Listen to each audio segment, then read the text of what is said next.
sa pagpapakilala kay President Ferdinand Bongbong Marcos Jr. sa kanyang pangalawang State of the Nation address.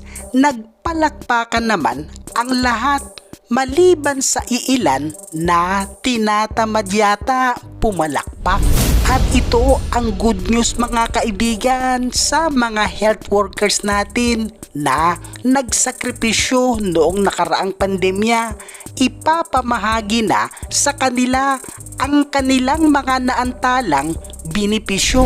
Upang masuklian naman natin ang naging sakripisyo ng ating mga health workers sa pribado at pampubliko ng mga ospital noong nakaraang pandemya, ipapamahagi na sa kanila ang kanilang COVID Health Emergency Allowance at iba pang mga nabinbing benepisyo. At ito pa, alam naman natin kung gaano kamahal ang magpadialysis.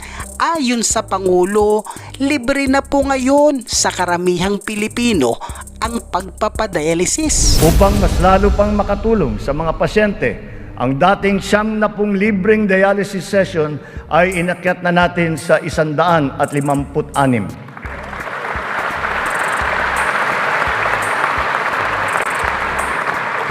Mga kababayan, libre na po ngayon ang dialysis para sa karamihan ng Pilipino. At sa mga smuggler at hoarders na isa sa mga dahilan ng pagtaas ng presyo ng mga produkto, bilang na di umano ang mga araw nila. Isa sa mga dahilan ng pagtaas ng presyo ay ang mga smuggler, mga hoarder at mga nagmamanipula ng presyo ng produktong agrikultural. Hinahabol at ihaabla natin sila. Sadyang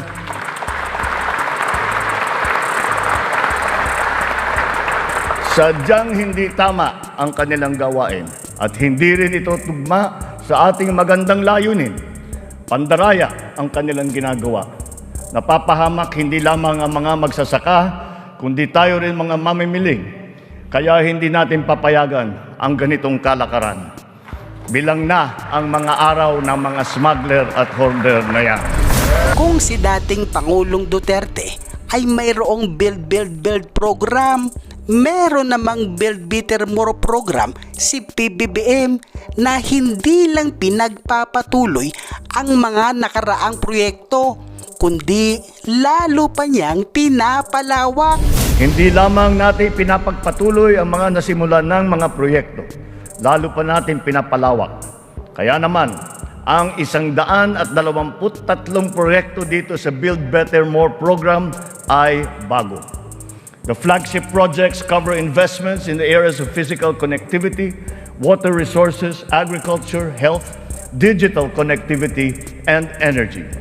Physical connectivity infrastructure, such as roads and bridges, seaports, airports, mass transport, account for 83% of this program.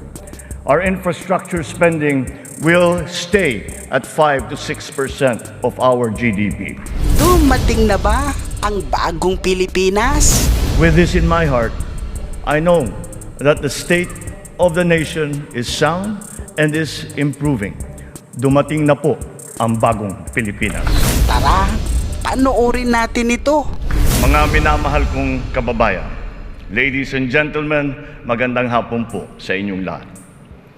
1 year ago today, I stood here before you, setting forth the plans that we have to improve our economy, bring jobs to our people, improve the ease of doing business, recalibrate our educational system to adapt to the new economy, lower and rationalize energy costs, boost agricultural production, enhance healthcare, and continue social programs for the poor and the vulnerable.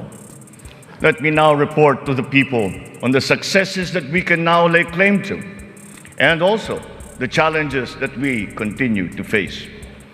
Last year, we emphasized certain strong headwinds that were confronting us along with the rest of the world in our post-pandemic economic recovery. And the biggest problem that we encountered was inflation. Maraming kaganapan sa mundo ang nakapagpagulos sa maayos na takbo ng pandaigdigang merkado. Bukod sa digmaan sa Ukraine, naroon ang patuloy na epekto ng pandemya. Pinalala pa ito ng pagbabawas ng produksyon ng mga bansang pinagkukuhanan natin ng langis. Nang tumaas ang presyo nito, nagsunura na rin ang presyo ng iba't ibang bilihin, ang gasolina, ang kuryente at ang pagkain. Ramdam sa buong daigdig, pati na sa Pilipinas, ang naging pagtaas ng mga presyo ng bilihin noong mga nakalipas na buwan. Sinuri nating mabuti ang sitwasyon. Sa tulong ng ating mga ekonomista, nakapagbalangkas tayo ng mga polisiya na magsisilbing pundasyon ng ating ekonomiya sa mga susunod na taon. Ito ay nakasaad sa ating medium-term fiscal framework na sinuportahan ninyo sa Kongreso. Kasabay nito ang paglulunsad ng mga estratehiya na mapalakas sa kakayahan ang ating mga kababayan at mga sektor ng ating ekonomiya. Nakakita po tayo ng magagandang resulta.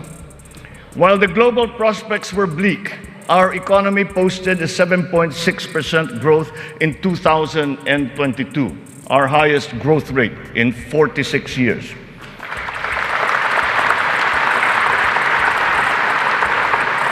For the first quarter of this year, our growth has registered at 6.4%. It remains within our target of 6 to 7% for 2023. We are still considered to be amongst the fastest growing economies in the Asian region and in the world. It is a testament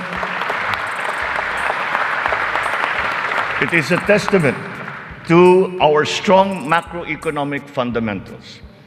Our financial system, the nerve center of our economy, remains strong and stable. Banks, the transmission arms of our monetary policy, have strong capital and liquidity positions. Stimulated by the relaxation of pandemic restrictions, transactions once again have flourished alongside the booming e-commerce that was undeterred by the pandemic in 2022. The digital economy contributed 2 trillion pesos, the equivalent of 9.4% of our GDP. The economy is revived and rejuvenated, backstopped by a favorable enabling environment and the strong rule of law. This year, the World Bank projects a 6% overall growth rate, well within the range of our targets for the year. It is anchored on strong local demand, underpinned by consumer spending, and draws strength from the BPO industry and, of course, the steady flow of remittances and the continuing jobs recovery. Inflation rate is moving in the right direction. From 8.7% in January, our inflation has continued to ease up in all regions, settling now at 5.4% for June. What this means is that in spite of all the difficulties, we are transforming the economy. We are stabilizing the prices of all critical commodities. According to the Bangko Sentral, inflation is expected to ease further by the close of the year and projected at 2.9% by 2024.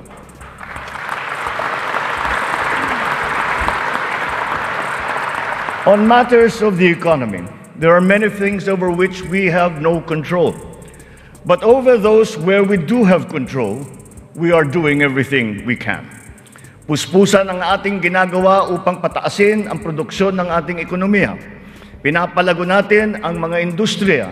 Dinadagdagan natin ang mga infrastruktura upang mas mapabilis ang daloy ng mga produkto at ng serbisyo. Higit sa lahat, pinapalakas natin ang kakayahan ng mga mamamayan upang mapaganda nila ang kanilang pamumuhay. Ito ang punot dulo ng ating Philippine Development Plan. Investments in public infrastructure and in the capacity of our people through food, education, health, jobs, and social protection remain our top priority. For this year, economic and social services were allocated almost 70% of the national budget. Higher revenue collections will be critical in our bid to bolster public investments. Under our fiscal framework, we envision our tax and revenue efforts to further increase to up to 16.9% and 17.3% by 2028. Revenue generation has improved this year. From January to May, the Bureau of Internal Revenue has posted record collections amounting to 1.05 trillion pesos, an increase of almost 10% over the last year. For its part, the Bureau of Customs has also increased its collection by 7.4% for the first 7 months of 2023, amounting to 476 billion pesos. Since July 2022, we have seen increased revenues from PAGCOR of 47.9% and from the PCSO of 20%.